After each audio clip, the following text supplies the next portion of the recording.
Pinagpipiestahan ngayon sa social media ang pagdantad ni Abigail Raet at ng kanyang 15-year-old daughter na si Cheska. Si Abigail ang babaeng napakilalang dating karelasyon ng yumaong rapper, aktor at TV host na si Francis Magalona. Sumakabilang buhay ang King of Rap sa edad na 44 dahil sa acute myeloid leukemia noong March 6, 2009. Si Gail Francesca na may palayaw na Cheska ang bunga ng kanilang inilihim sa publiko na pagmamahalan. Sa vlog ng Pinoy Pawn Star na lumabas nitong Martes, October 17, 2023, inilahad ni Abigail na nanahimik sila ng kanyang anak sa loob ng 15 taon. Saad niya, for 15 years, nanahimik ako. Siguro naman, ito na lang yung karapatan na pwede kong magawa para sa kanya. Hindi naman ako nagsasalita. I know people will judge me but we exist. What we had is real. Para sa mga hindi kabisado ang showbiz history ni Francis M, isang sorpresa ang pagnantad ni Abigail at ng anak nito. Pero hindi na ito kagulat-gulat dahil 2 buwan matapos pumanaw noong 2009 ang itinuturing na King of Rap ng Pilipinas, lumitaw na ang mga larawan nila ni Abigail at ng kanilang sanggol pa noon anak na si Cheska.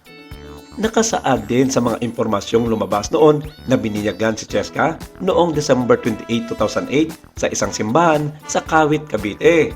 Sinubukan pa noon ng GMA7 showbiz-oriented programs na Star Talk at Showbiz Central na gawin ang kwento ng relasyon ni na Francis at Abigail. Pero may mga tauhan ng Tape Incorporated na nakiusap na ibalato na lang sa kanila ang istorya bilang respeto sa alaala ng yumaong rapper at sa uli ang pamilya nito.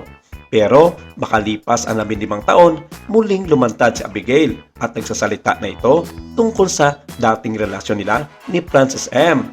Ayon kay Abigail, nakita siya ni Francis na nanonood noon sa studio ng Itbulaga.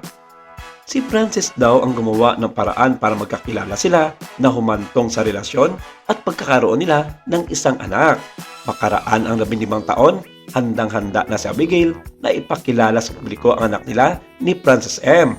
Bukod sa pagkukwento tungkol sa kanilang nakaraan, ibinahagi niya sa publiko ang video na pagdalaw nila ni Cheska sa puntod ni Francis M. sa Marikina City nang gunitain ang 59th birth anniversary nito noong October 4, 2023. Sa buong taon ng 15 years na raw nila, itong ginagawa na mag-ina at taon-taon ang pagbibisita sa yumaong rapper at ayon sa kanya, inilihim nila ito sa mga tao at maging sa pamilya ni Francis M ang mga bagay na ito.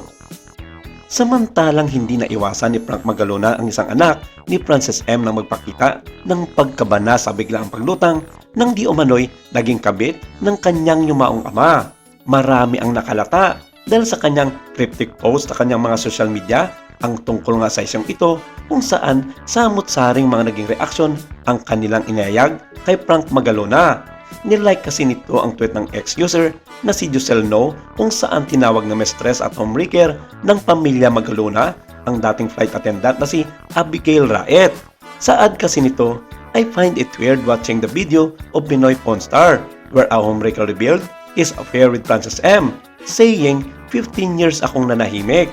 Of course, you will. You're a mistress. Tinukoy dito ang paglutang ni Abigail sa Pinoy Pawn Stars episode ng YouTube channel ni Boss Toyo Production kung saan ibininta ni Raet ang permadong jersey ni Francis M sa halagang 500,000. At bakit nga ba ngayon lang ito lumantad dahil kung sakasakali man na nalaman ito ng publiko, noon pa man wala naman raw sana magiging problema sa kanila kasi nangyari na ang dapat na nangyari. Marami kasi ang nagsasabi na pera-pera lang daw ang labanan kaya lumantad ang nasabing naging kabit ng kanyang tatay na si Francis M. Isa pa sa mga sinisigaw ng mga netizens ay ang pagkamukhang pera nga nitong si Abigail dahil may malaking pangangailangan raw ito sa ngayon. Kaya ginagawa nito na mag-ingay sa publiko alang-alang sa kanyang personal na interes sa kanyang buhay. Sabi ng mga nakararaming tao, lalong-lalo na ng mga followers ng magkabilang kampo, isa sa mga dahilan nito ng pagdantad ni Abigail ay dahil sa politika. Tatakbo pala sa gaganaping barangay election ang di umano'y flight attendant na inanakan daw ni master rapper Francis Magalona. Kaya naman mas nainis ang ibang netizens na kailangan daw pa talagang gamitin ang isang namayapa na para makilala Yes, oo. Ito ang naging sagot ng karamihan sa mga ito. Kaya kailangan niya ng malaking pondo para sa kanyang kandidatura.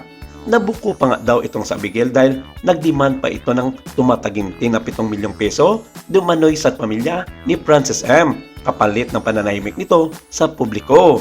At pinatunayan pa ito ng ilan sa mga netizens. Pero ganun pa man, Diyos lang ang nakakalam ang tungkol sa isyong ito. At naway, matuldukan na ang lahat ng mga unos na dumarating sa imahe ng namayapang rapper na si Francis Magalona. Maraming salamat. Ito lang muna ang ating update for today.